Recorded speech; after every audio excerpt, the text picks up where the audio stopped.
Hello, everyone, and welcome to another episode of the Halal Gap. I'm your host, Sophia Alani, and I am joined by... Your other host, Sikandar. And as always, we've got our talented producer, Asif. Where are you at? Yes. Cool. We have an incredible guest joining us today. Take a listen to his conversation with Sikandar. Take it away.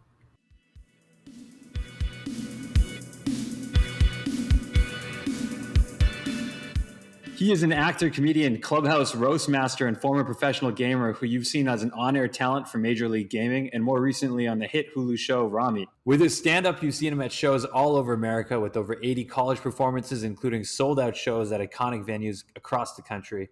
Born and raised in New Jersey and joining us today from Brooklyn, please welcome to the podcast, Danish Maqbool. Oh, what intro? You had like shit in there that was like Easter eggs. There you go, man. Bro, I thought that was great, bro. First of all, Donish, Eid Mubarak, man. It's Eid Mubarak, man. Hell yeah. And second of all, congrats on your recent move. That was huge. Yeah, big move, bro. I moved out of my mom's house, bro, and at 32, and hey, you got to do it at some point, dude. I waited till 32. I think that's the median age for a Pakistani man, actually. Yeah, that's all good. That's all good. and yeah, obviously the median is being helped by the guys that never moved out. Touche. So well, it is what it is, man. I miss home already. My wife misses, she grew up a mile away from me. Yeah. So that's also her neighborhood too. And so we do miss home, but now we're building a new life in Brooklyn. We have a lot of friends here through comedy. So it's pretty welcoming. But yeah. Are you guys did you grow up deep New Jersey or kind of close to the city or what? Actually, they call it Central New Jersey, and there's a big argument to whether or not it exists, and so if you're from Central New Jersey, you do feel like you exist. People are like, Jersey is north or south. This is a whole big debate, bro. I don't know if people are going to care, but Central New Jersey is where I grew up, right by Rutgers, suburb area. We were the only brown family when we came in, and now it's a bunch of brown families. It's pretty, right next to Edison. I don't know if you ever heard of Edison, New Jersey. Yeah. I've it's been there. Kind of there's New Delhi and then there's Edison, New Jersey, and so it's 1-2 brown capitals. No doubt. Yeah. No doubt. So you grew up in New Jersey, as we mentioned in your intro. The part that's actually correct is that you were big into gaming from a very young age. What motivated you to get into what drove your love of gaming and desire to get so good at it at such a young age? There was a kid who was very good at it, and he was kind of an asshole, right? Yeah. And you ever have one of those family friends, he's a Pakistani kid, and he's one of 3 Pakistani kids in the town, so you're friends with him, but then you want to be friends with him too, but he's not the best influence on you, Yeah. And just doesn't bring out the best in you. And I just wanted to be better than him at this game, and he was very good. And I just wanted to be better because the first time I picked it up, he made fun of me so much because of how bad I was. It was Halo. Oh shit! Okay. Yeah, so I played Halo, and he was making fun of me so much, and then I don't know what, I just got triggered, and I was like, I'm going to not only become better than him at this game, I'm going to become amazing. And then I got really into the game, obviously. The game was dope. Yeah. It was Halo was a dope video game, And so I used to come home every single day, and I would play 8 hours a day. That was my shit. And I used to go to tournaments finally. After 4 or 5 years of playing, I started going to tournaments on the weekends. I was doing okay. Then I started winning some local tournaments. It was paying my bills, So it was a fun time. And then I started working for the company that through the biggest tournaments. Mm-hmm. And then they became a production. They were trying to become like the ESPN for gaming. And so I was working with their production team. I became an announcer, Yeah. and it was like this natural. It wasn't calculated at all. It was just a natural progression. I was the kid who used to talk shit, and Yeah. everybody was like, "That's funny." And so it was like, yeah, naturally, once you're not trying to play that much anymore, because I grew up too. Like, that's the thing, bro. You kind of age out of gaming, Right. and yeah, I mean, I was just playing FIFA this morning, Yeah. and yeah, I still play video games every once in a while, but not like to the intensity that I would before, Yeah. No, fair enough. I mean, so many questions that I have as a follow up there. But first of all, you're what? This is what year? 2002, 2003 ish, around that timeline. You're like probably Yeah, young kid. Was there exactly. ever when you were that young? Was this ever something that you thought, hey, maybe I could make money off of this? Something I could do professionally, or was No, it strictly just driven out of this desire to beat this other kid? it was it was strictly off the desire to beat that kid, but there's community. Yeah, Actually, like when it was that small, it wasn't like, yo, we're about to, there was no capitalism involved. It yeah, was actually the beauty was still there. Now if you got into it, you would probably just see a lot of ugliness and mm, desperation. But back then it was like all beauty, bro. And if you got into it, it was for the love of the game. So mm, everybody that was playing just loved to play, and they talked so much shit, and they like wanted to win so bad. And it was like not for money, but there was a little bit of money involved, enough to just keep doing it. And we were there in the beginning with the rise of all that mm. sponsorship. The first sponsorship they gave all the 64 pro players, Boost Mobile chirp phones. You remember those? Yeah, man. Where you at? Yeah, Yeah. So they gave everybody, and everybody was feeling like a fucking superstar, bro. They had Boost Mobile yeah, phones, bro, and like they were like, yo, we can make as many calls. So that's where it was at. yeah, It was yeah. like 64 phone subscriptions was the height of like what anybody was looking That's for out of amazing. this thing. That's amazing. Was there a moment that you realized that gaming could become huge Yeah. beyond even what you guys are seeing at that time? Yeah, but you still get surprised. Yeah, Yeah. yeah, Yeah. yeah, It is. We all knew what was about to happen, you know, and we all saw it, the personalities, the stories, and we actually helped drive that, and yeah. help create that in America. Mhm. But like Asia laid the blueprint out of what could be done, and it was just about America following suit with like America has like different games, they have different licenses. Obviously, with America, they have like just mad capitalism involved. So it's like this is only an Xbox game, and you can only run. So there's relationships that you have to build. So there's just a lot of bureaucracy bullshit that made it Yeah, delayed in America, but everybody knew it was going to happen. yeah. So And as you were kind of growing up doing this, and you said that it wasn't really something that you ever thought you could turn into a career, but obviously you were just swept up into the momentum of what was going on in the gaming industry at the time. Was this something where your parents and your family was like, "Okay, Donish, enough video games, start pursuing something else," or were they pretty supportive of the ride as it was happening?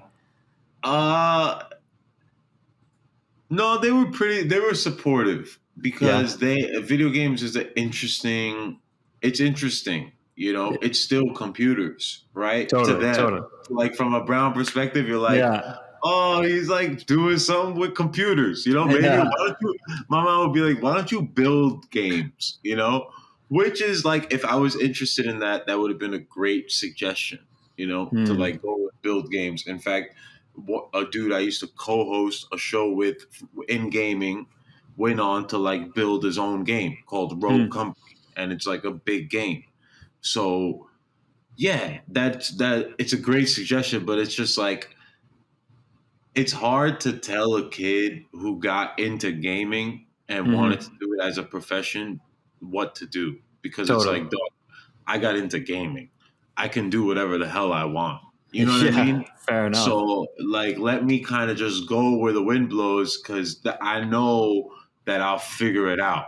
Yeah, especially considering this is before like esports and like this huge kind of like more corporate infrastructure, like you said, right? This is before the capitalism kind of got into it pretty Yeah, substantially. So I mean, to take that we risk, knew it was yeah, coming.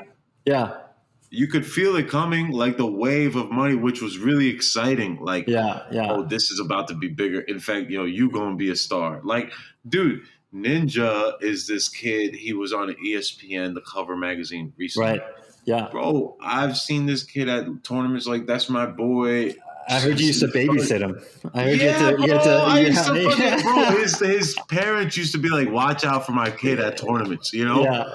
Like, You were chaperone? yeah, bro. I was very much on chaperone vibes for a lot of kids. A lot. Like, when I was 23, I was shuffling in a lot of 17, 18-year-olds and like letting them know, letting their parents know, yo, y'all are okay, your kids are safe. Yeah. And there was a 42-year-old telling the 23-year-old to do that for the 18-year-old. Yeah, it was not like, but it worked, bro. It was so like just community based, and we wanted the best for everyone. And yeah, That's awesome. maybe they picked up some bad habits, but probably not much. Hey, they all survived, man. That's all that counts. Yeah, bro. There you go. So around that time, you also then you touched on this. You got asked to become a commentator for Major League Gaming. How did that come about? Was it you just were good at talking smack online, and they were like, "Hey, come and do this," or what? Yeah, no, I was good at talking shit at tournaments. I was very funny already, Yeah. and then I was friends with the guy who like was pretty high up in Major League Gaming, Chris Puckett. That was like my boy. And they had a tournament, and I asked if I could come work the tournament. And I will sleep on the floor. I'll do whatever. It was in New Jersey. And I went to the tournament, and I was like, bro, just put me to work. I'm just down to help, And they put me to work on taking notes on what's happening in the games, like give me some just analytics and stats. And I love analytics. In fact, if you listen to my stand up today, it is so much driven in analytics, and it's like, I was just able to break down like, oh, this guy went plus 17 for the series, and then this carried. And so I was really passionate about this like statistician vibe, and I showed value, and I handed them these notes that were like, I could write mad clear. That's another thing I have, bro.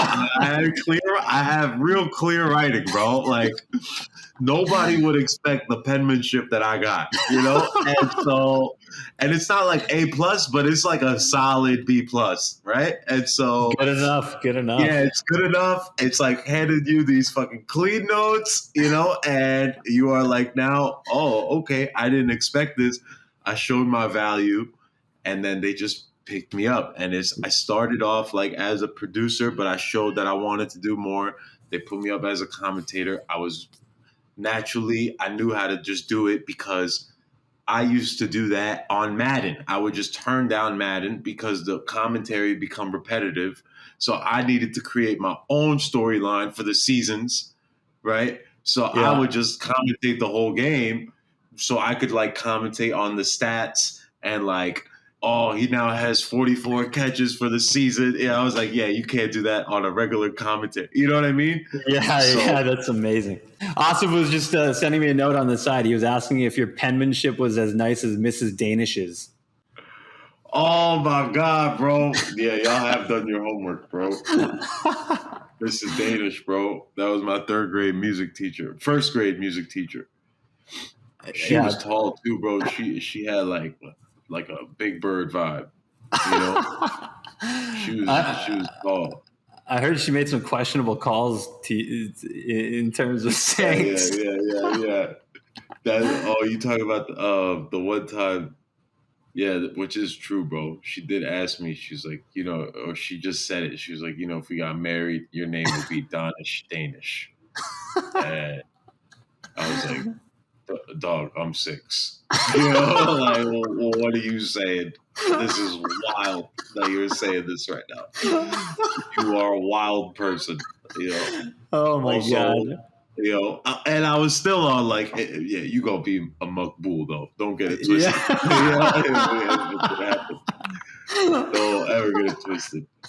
That's amazing. And, yeah, That's so amazing. All right. yeah, Okay. So going back to Major League Gaming. So, okay. So you started as a producer, they moved you into this on-air personality. Yes, you had this incredible gift of the gab. You're a funny guy, but being in front of the camera as sort of that on-air personality, was that something that you found challenging at the time? Obviously now you're a lot more comfortable at it, but kind of stepping into that role from, being a gamer into now this, was that something you were ready for? You felt like you were natural at, or what was that experience like? I wasn't scared. I was not scared of the moment. I definitely wasn't scared, and I tried like my best. You know what I mean? And Yeah. I really tried my best, and I just was given a lot of love right away. Like, yo, you're good at this. Yeah. And Yeah. I felt good at it. And then I started to see my holes. And that's when that was really good. I started to see how bad I was at it. And that really helped, And I think I left like still not quite accomplishing what I wanted as far as like a product of being a host. I don't think I was as good as I could have been. Yeah. But I knew that there was room for improvement, and if given the proper reps, I think I would have been pretty good. And so it was like, it was a good note in life. Yeah. I think you've touched on this in the past as well, but do you think there was some biases at play as to why you didn't get the reps there? Like, I think you mentioned in the past that, No, but you start to feel a way when everybody that replaces you is a Chris or a Rich right. or it's just like, dude, But they gave me the opportunity in the beginning, bro. Right. And they weren't giving any brown kids the opportunity, and there weren't many brown kids around even doing it. This was such like a privileged thing to do that no brown parents are like, yeah, you can go to a tournament, It's just not happening. So, but yeah, I think, it probably would have been easier at some point. But then I do think, would I have even gotten in? Right. I wasn't. So it's like, double-edged sword situation. No, for sure. And yeah, it's hard, bro, when you're a brown person to not, or a Muslim, and that was like the height of 9/11 shit, It's hard to not go to those biases. And then in time, you start to learn that, man, like, I also could have done a better job. I also was a little lazy. I was showing up late sometimes. I was doing this, and I was like, I was riding on talent. Which is still something I do to this day. Ride on talent and don't put in as much work, And it's like, you do those things, bro, they catch up to you, and the results speak for themselves. Yeah, and so it's like, not everybody is out to get you. You know what I mean? No, for sure. No, go ahead. I get caught up in that sometimes, like I don't want to think that that's what it was, but what if it was? What can I do about it? It is one of those things where it's like, regardless of whether it's performance art or whether it's, the gaming industry or comedy or film and TV, it is one of those things where it's like, okay, how much of this is like implicit bias? How much of this is just me needing to work harder, But it's something we've had quite a few conversations about with other people in different industries. And that, obviously you've got the experience on a few different things, acting, comedy, gaming. Something we haven't spoken to a lot about people is in that gaming world, where I'm just curious because so much of it, is anonymous, right? You're kind of hiding behind not hiding, but you're behind a username. You've got sort of a level of anonymity to it. Did you find in kind of that post 9/11 environment that First of all, did you game under like a Danish Maqbool name, or was it more kind of anonymous from that perspective too? I was DMaq. Okay, all right. So DMaq. did you find any of that, like in the gaming community? Was there any sort of? bro, there was so much racism, bro. Yeah. It's kids, you know, it's a bunch of kids coming together. My team name at one of the tournaments was DMaq's Terrorists. Okay. So you leaned into it too. I was leaning into shit too at points, bro. Yeah. And I was figuring out the line. It was like kind of the first time figuring out the line. And then I would figure out like, oh, these are like, one time there was a fire alarm at a hotel, right? And we all had to leave. And everybody, there was like supposedly a bomb threat. This is like 2 a.m. And everybody was like, oh, DMaq did it. DMaq did it. You know, like, yeah, like 100 kids. And, you know, the first one was funny. You know, the second one was funny. And then the 50th one started to feel weird, you know? Totally. And I was like, oh, man, you know, like leaning into this might not be the vibe. And so there was like education not only for them, but also for me. And it's like helped kind of navigate the voice I'm trying to have today. You know? That's interesting. I mean, it reminds me. We had a conversation with Adil Alam, Mustafa Ali in WWE, and he was telling us about his journey coming up. He was like that typical terrorist bad guy when he first started his career, and he was telling us about how he was walking back from a fight once down, you know, through the crowd, and some like 10-year-old kid just like stared at him and was like, "I hate you, terrorist." And he was like, at that moment, he's like, "Holy shit, I can't keep portraying this image in a haha, let's get laughs, haha, you know, be the butt end of the joke type of way. Like, I need to flip the script a little bit." And like that was the moment for him. And it sounds kind of similar, that like that moment for you, when it's like, you know, one person makes a joke, it's all good. 2 people make the joke, but like the entire crowd is like, "Oh, did you do it?" Then it stops being funny. It starts being a bit of a problem that you got to address at a certain point. And I grew up in an era where, you know, I make those decisions and a couple thousand people are seeing it if it's a big community. Yeah. And now it's like, if it's a big community, millions of people are seeing it. So it's like teenagers' decisions are like magnified even more, which is tough for them growing up, you know, and young kids. So I have empathy for that too, bro. And I try not to judge, you know, a lot of like the videos that I see or like, you know, people doing skits where they're kind of selling out their people for, it's kind of, you know, you're just trying to have fun, but you know, the implications are far and wide. You don't know. Yeah. I mean, you know, I think everybody's got to find their own balance, right? Whatever makes sense for them. I think it's still important to be able to laugh at yourself, but you know, I think there's a difference between like doing it in a way where it's still respectful for who you are, and then just completely just letting that completely go, right? But just don't be a hack, bro. Exactly. You know, like just don't be a hack. You know, and totally. if you can honestly say that you're not a hack, if you original, then that's you belong. You know. Yeah. No, fair enough. Yeah. Fair enough. So 23, you leave Major League Gaming, and I read that you were offered a 6-figure salary at the age of 23 to start streaming your gaming, but you turned it down. Yeah. Why? I mean, bro, I didn't want to do that. I remember my boys were over, and they're like, one of them's a huge streamer now, right? CDN the third, who's like so funny, could do whatever he wants in life. And the other was the best Halo 2 1v1 player of all time. They're at my crib. And we're playing Whack-A-Mole on Nintendo DS. It's a game where you just like, it's Whack-A-Mole, right? And we're playing for hours. And you know, we're playing on my bedroom floor. I go to bed. It's like 1 a.m., 2 a.m., whatever. I wake up at 8 a.m. They're still playing. And I'm like, yo, I can't do this. You know what I mean? I don't have the love that they got. It's not the same. Yeah. Right there. And then I was like, I got to figure out a way to get out.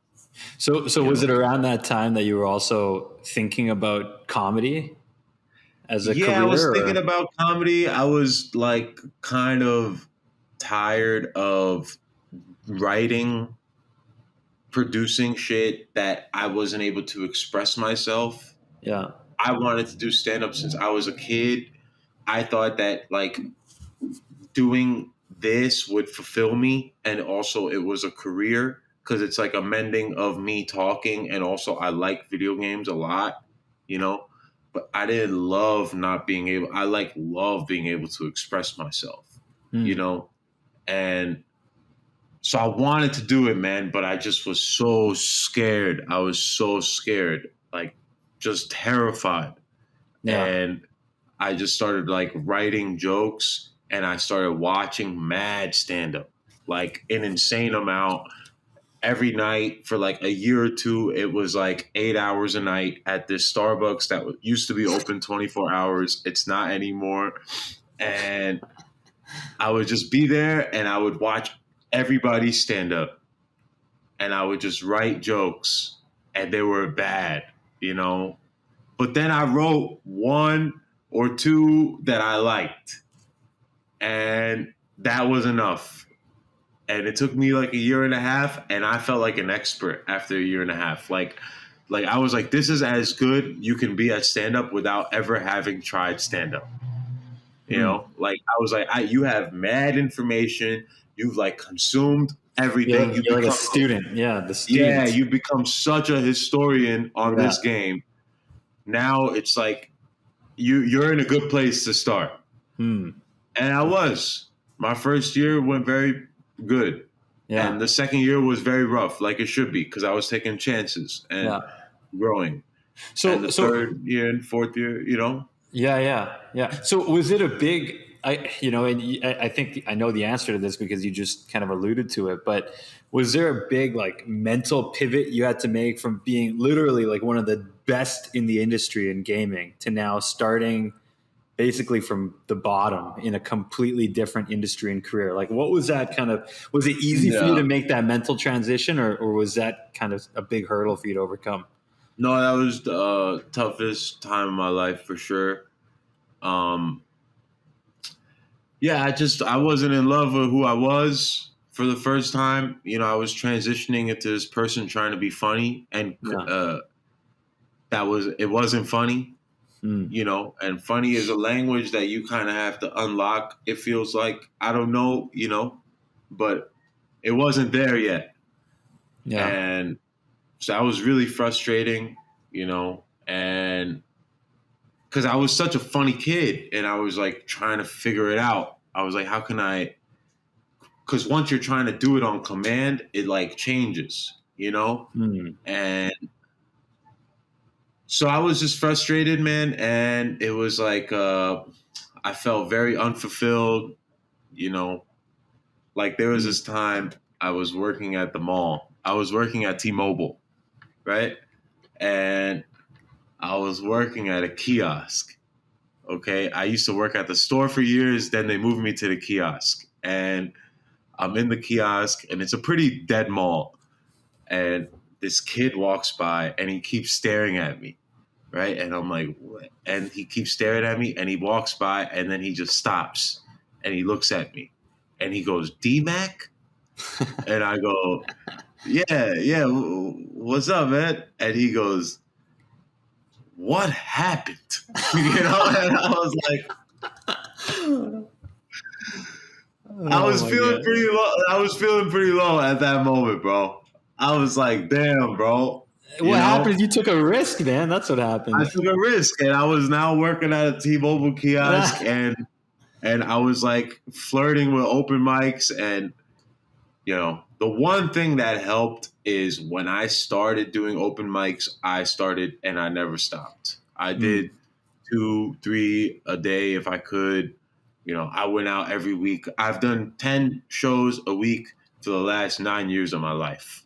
And was that kind of was that the plan? I mean, but actually, I guess you mentioned it, you first kind of took the time to study, right? It sounded like, or were you doing it simultaneously? Were you writing, watching as much stand up and performing, or did you No. focus First, I studied. Yeah. First, I was studying. I was seeing if I could make an impact, if I could be original in this game.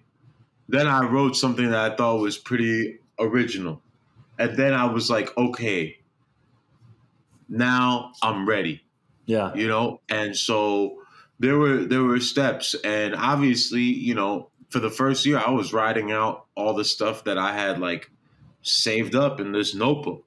And I was trying to write some new stuff, but I was mostly focused on refining the stuff that I had written. And it wasn't until year 2 or 3 where I was like starting to write better shit and new shit. And then I was focusing more on that, like what a comedian is, Someone's at the door. Yeah. Oh, yo, we've been asking for the key fob. Yeah. So she sent an email, and notice how an email gets a thing at the door. Yeah, bro. She said 1 email, player. Make a little noise. That's all it takes. Oh, she said 2 emails. But we've been waiting 2 weeks, bro. Oh, my God. Yo, that's what's up, Chief. Good shit. All right. Hell yeah. Right on. So do you remember what your first show was? Like your first proper stand-up show?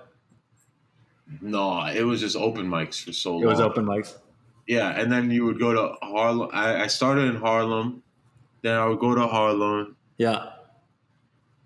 Every day. Where? And like what venue? There was this place called The Duck. Okay.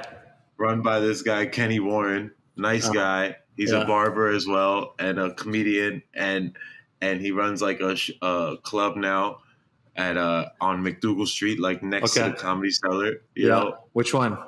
It's called Grizzly Pear. That is Kenny Ward, who's a manager of that club. Yeah. I used to live in New York. I'm like a Comedy Cellar fiend. I was there every week. There you go.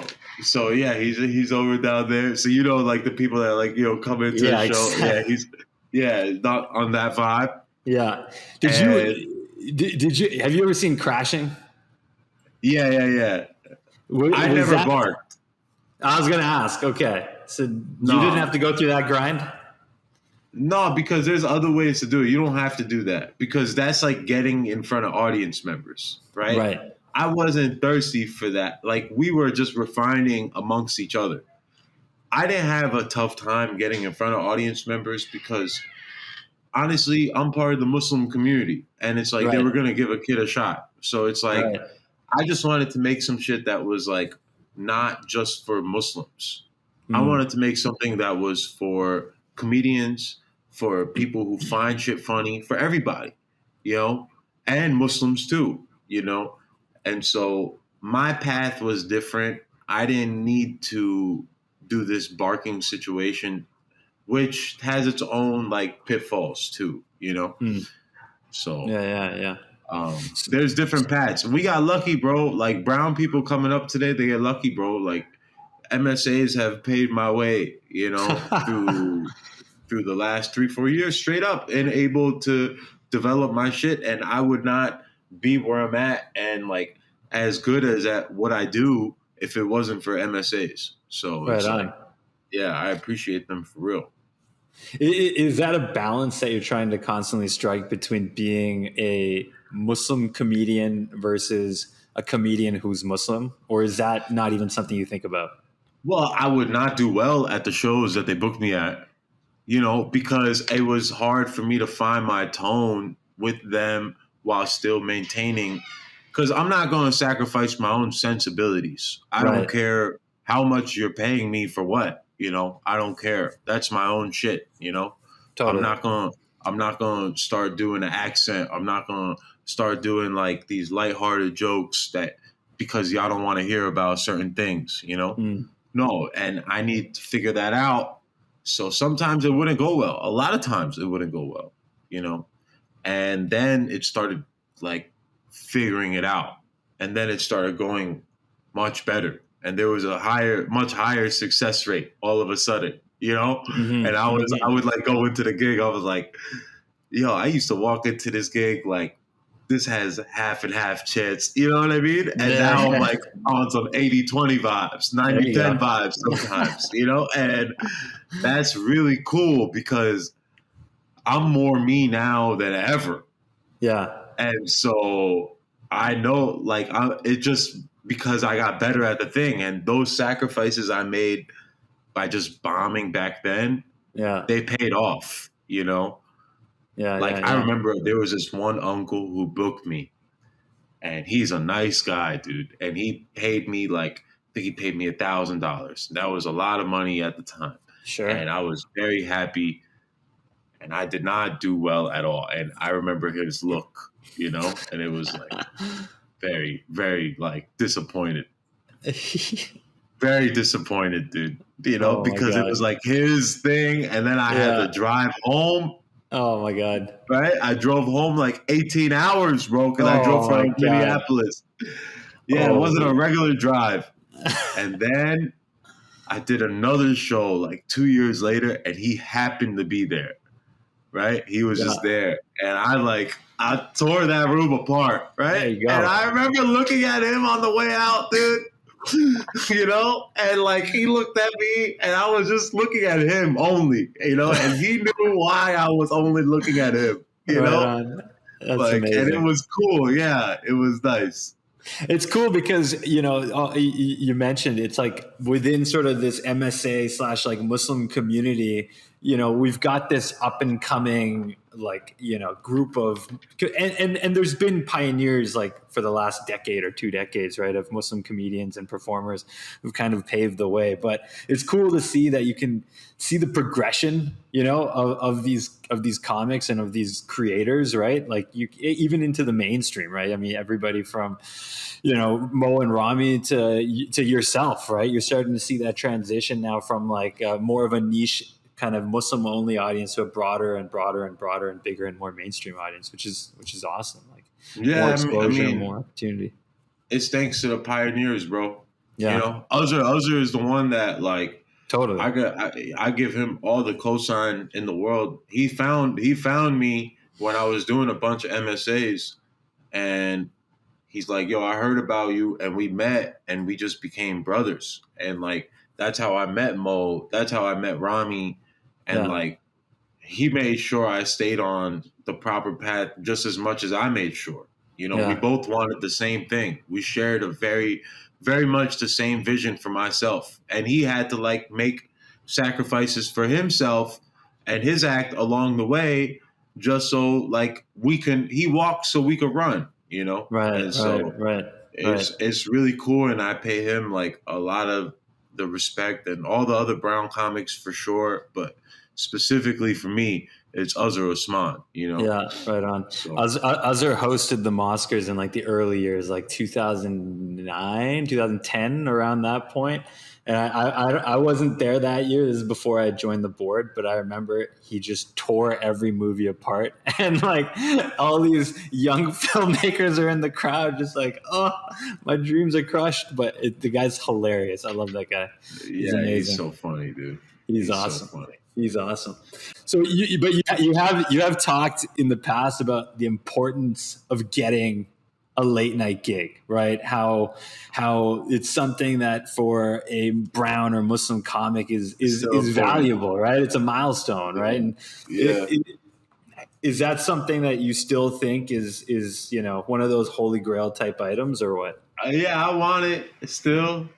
You know, the Comedy Cellar was really cool. That took an itch off my back, and that happened for me recently. And nice, man. Congrats.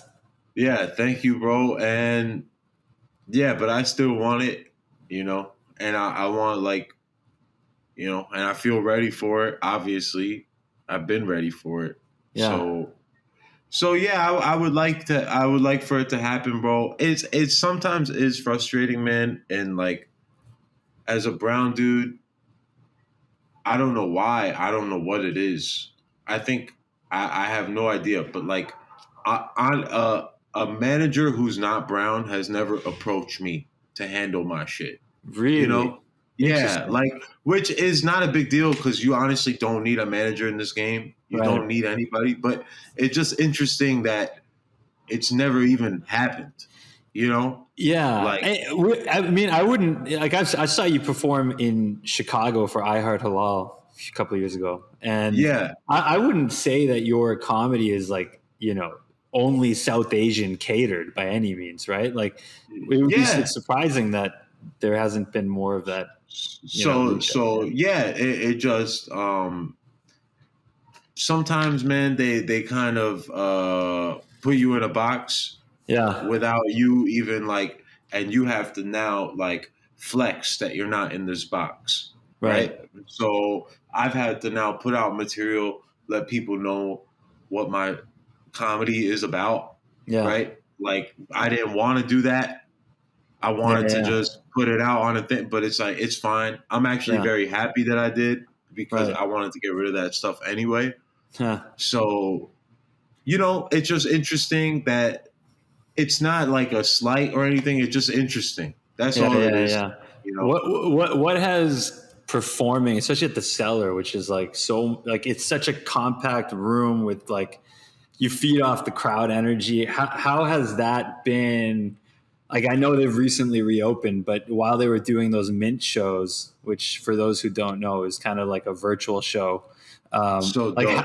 how was that? Like, did you still feel like you were able to get in a rhythm, even though? Oh yeah, they packed the whole place out. Oh, do they? They still packed. Oh, that's Yeah, good. it's That's good. packed.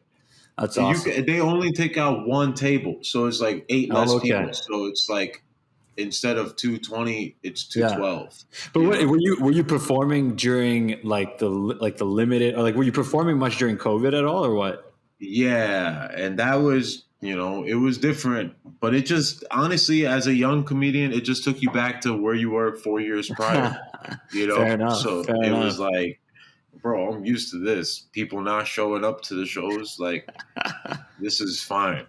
That's awesome. I'm sure it was disorienting for like somebody who's been touring and selling Yeah. out for a while, but Did you ever do a Zoom show? Yeah, a bunch. Yeah. A Did you bunch, enjoy? bro. Yeah. Did you enjoy I do it? Clubhouse. That's why I do Clubhouse. Oh, I enjoy Clubhouse all is that. awesome. Yeah. Yeah, I mean, I enjoy all that shit. your rooms in, but I feel like, I mean, maybe you feel differently, but I remember we had this conversation with, I'm sure Ismail Lutfi. Yeah. And he was like, this is early pandemic days, like March, maybe like June last year. And he was like, there's no way I'm doing a Zoom show. Like he was like, I can't do it. Like, it's not my vibe. But I feel like Clubhouse is a little different because it's more interactive, right? Like, are they kind of similar vibe for you, Clubhouse and Zoom shows? I mean, it is interesting that the Clubhouse feels more interactive because it's requiring less of the person on the other end. Yeah. The person on the other end got to like give you more of their shit on Zoom. They got to be here. They got to also, be attentive. So it's a lot that you're asking for the person. And then on Clubhouse, you kind of move out and about, Totally. It's like why people listen to podcasts on an audio version rather than watching it on YouTube, Right. So it is interesting, but I think that both are fantastic. Yeah. And they're like definitely things that replace the open mic thing for me. Makes sense. Yeah. I don't. I'm, been doing this for 9 years, bro. I don't want to leave my wife to drive to an open mic, bro. Yeah. That Yeah, does not fair sound enough. fun. I can just jump on Clubhouse and do the jokes that I have to do, and then take them to shows. Totally. And same with Zoom. And so I think if you're a comic that's like not being open to that, you're probably being slightly short-sighted, but it's fine. Some To each people their need own. it. Yeah, to each their own, Yeah, I'm open totally. to whatever is happening, honestly. No, fair enough. Well, I mean, you guys had, like, you and Paul started these roast rooms on Clubhouse, which are absolutely do you listen to these? incredible. Oh, of course, man. I've sat in on a bunch. They're hilarious, man. There's some amazing content in there. Amazing content.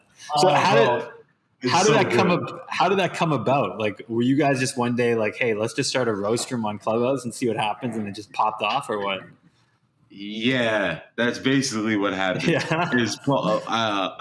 Paul and I were just sitting there, and then Paul was like, we were trying to figure out what could we do on Clubhouse, and we're like, yo, let's just start a room, and let's just start like roasting other people, and seeing how it goes. And then it felt like limiting for a while, but then we started figuring out a way to do these storylines within what's happening in the roast and these characters that you meet on Clubhouse. And like that started becoming like the gold, And if you listen to the Midnight Roast, you have been part of some fantastic moments. Oh my God. And they're just for us. And it's like, it is special. I'll probably remember like certain moments of the Midnight Roast forever, bro. Oh, for sure. I sat in on one. This is probably like February or March, where there was some guy from like, I think from India or somewhere, and he was just destroying people. Somebody from the crowd. Yeah, man. Oh, you saw the Philip show? Yeah. Holy, that guy was amazing. Yeah, the Philip show was probably one of the highlights of the Midnight Roast. And so, it's just shit like that. Like, it's just out of nowhere. Yeah, it's next level. So, those are spontaneous moments that you can't create in like a structured environment, And we're like improv. Yeah, we're up there and we're improvising for hours, bro. Yeah, and now it's become like straight up second nature where I'm like, bro, I got better at stand up because of the Midnight Roast. It's hilarious. I can tell. Especially, I'm assuming, especially as it relates to like crowd play and stuff like that, right? Yeah, you're like, bro, you're just so much quicker. It's like, bro, I've done 30,000 roast jokes in the last 6 months. Obviously, some of them were fantastic. So it's like, that's awesome. That's awesome. And it's fun. It's fun. We have a lot of fun. So in addition to that, I heard you're also working on a pilot right now. Damn, bro, how do you know this? Bro, we dig deep. Damn. Yeah, I'm working on a pilot right now, bro. I'm working on one with we have this treatment and let's see where it goes. Mm-hmm. And let's have somebody pay us to write this pilot. But I think it's something really dope. And I didn't have a project, and I don't like to talk about things before they're materialized. And so, but I'm excited for this. Right and and that's the move is, I want to make a show where I'm saying what I want to say and I want to get it out to people and make that say what it says and then have them know who I am so we can make money on the road as well.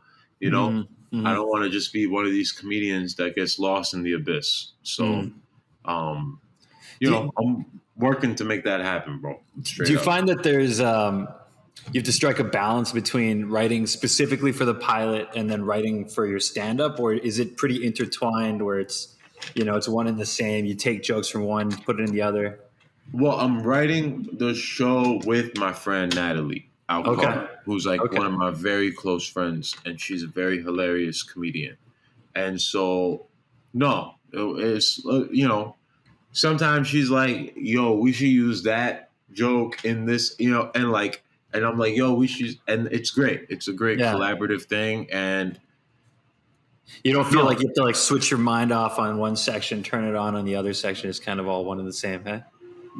I mean, no, there are. It's like, bro, we're working on this right now. Yeah, we're not working on stand-up, Stand-up is like, it's its own vehicle that is just nonstop. Yeah. So you, at some point, you have to find a schedule with stand-up. Like, it cannot just be your whole life every single day nonstop, especially if that's like your personality. Like, I am able to just shut it off. Yeah. Is that kind of, because I think you've said in the past too that you like to have some sort of structure around your writing process, right? Is that working on a pilot, working on your stand-up material, is that kind of that structure that you're able to put into your daily routine that's not just a matter of you going at night hitting the open mics, or is it kind of different from that? Yeah, I mean, it changes through the years. right? Yeah. Because like this at certain levels of this game, it requires different tasks from you.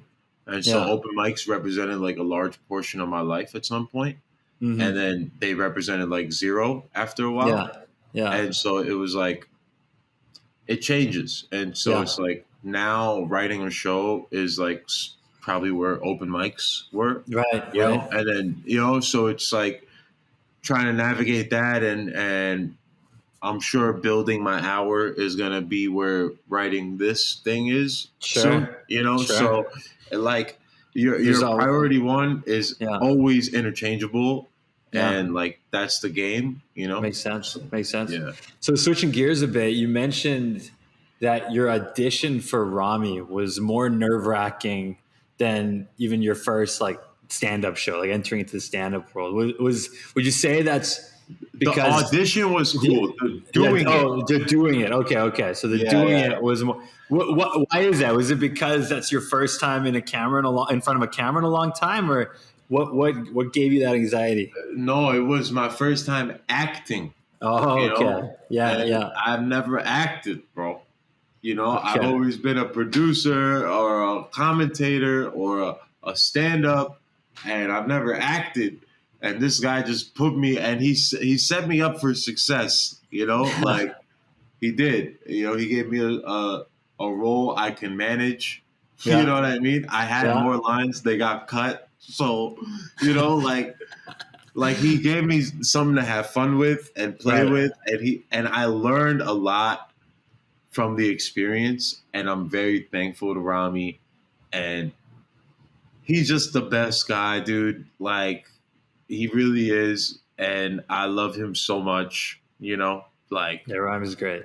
yeah, Yeah, he's just the best dude, bro. He's as Yeah. advertised completely. You know, everybody will run through a wall for him, and that's why, like, on top of just being massively talented, you know, I think that doesn't get talked about enough. Where it's like, bro, I opened for Ramy once, and he saw my act, and then he gave me a line that is probably the best line in my act, and it's like it also took me 3 months to figure out how to put it in. You know what I Oh mean? man, And yeah, so yeah. it just like that's if there's ever like a question as to why the guy is where he is, that's why. You know? Yeah. And so he doesn't even need to be a nice guy because he has that. And then just being on top a nice guy on top of that, and like it's like, damn, bro. You know, Right you on. the man. So We're gonna cut this voice note and send it to him after. It's yeah, you should, bro. a love letter from DMaq. There you go. So something else that I read that you said in the past is about this idea of pursuing careers that you have complete domain over, right? Like, you know, whether it's the gaming or comedy or, you know, something we didn't even talk about is like poker, like something that you've got complete control over. Nobody else can kind of impact or you know, kind of get you out of sort of what you're working on at that moment. Why is that something that's so important to you? I like meritocracies. Yeah. You know, I like fair. Mm. I just love fair, bro. You know, I just think that's like what life should be based on. And it just seems like there's not, if you want to play fair in life, there's not a lot of avenues for you to go. Yeah. And so sticking to those avenues is like what's going to bring you happiness, because then you could honestly know where you're at. I don't want to be the best if I'm not the best. You know what I mean? Mm-hmm. I just don't. I would never want to be somebody who's just getting a ride because of who this person behind me was that put me on or whatever, you know? Mm-hmm. I want it to be fair. And so as much as it can, because there's always going to be that stuff. But get into games where it's like, bro, like, you know, that's why I love sports so much. You know, it's like, yo, whoever wins that championship, and then it even that gets murky, bro, with refs. You know, it's like, so it's truly life. There's no avenue in life that is truly fair besides like shit that doesn't have any money involved. And so finding something that is as fair as it could be while still compensating you that you can feel fulfilled by, that's all I am in life for. You know, that and like being a good person to my wife and having a family, and like that's it, you know. That's all I'm looking for out of life, bro. That's awesome. So Right on. I will constantly look for that wherever that is. If stand up stops being fair, I will probably veer away from stand up and go to something else, you know? So Yeah. That's interesting. That's awesome. So last kind of major question that I would have for you is, you know, you've done a number of incredibly impressive things in a pretty, you know, short career so far, like whether it's thank you, bro. Tell my gaming. mother, bro. Oh my God. But no, you know, from the gaming to the comedy to, you know, again, we didn't even talk about it. You're a professional poker player at one point. No, I wasn't, bro. I used to just play a bunch, bro. I heard you were doing pretty damn good for a while, but Nice. is there a creative project that you're most proud of to date? Yeah, my stand up. Yeah. You know, Holistically, it's the thing I'm best at by far. Yeah. You know, and I've worked so hard on this thing that, you know, I'm looking to now. It's like, this is why I moved to Brooklyn. It's like, bro, I'm ready to turn up, you know, and I'm ready to make an impact. And so, like my stand up, and I want to. Hopefully in 18 months there will be some sort of album, you know, coming. That is the plan, but amazing. I'm looking 18 months down the line for sure. But yeah, it's my comedy for sure, bro. Nice. Right on.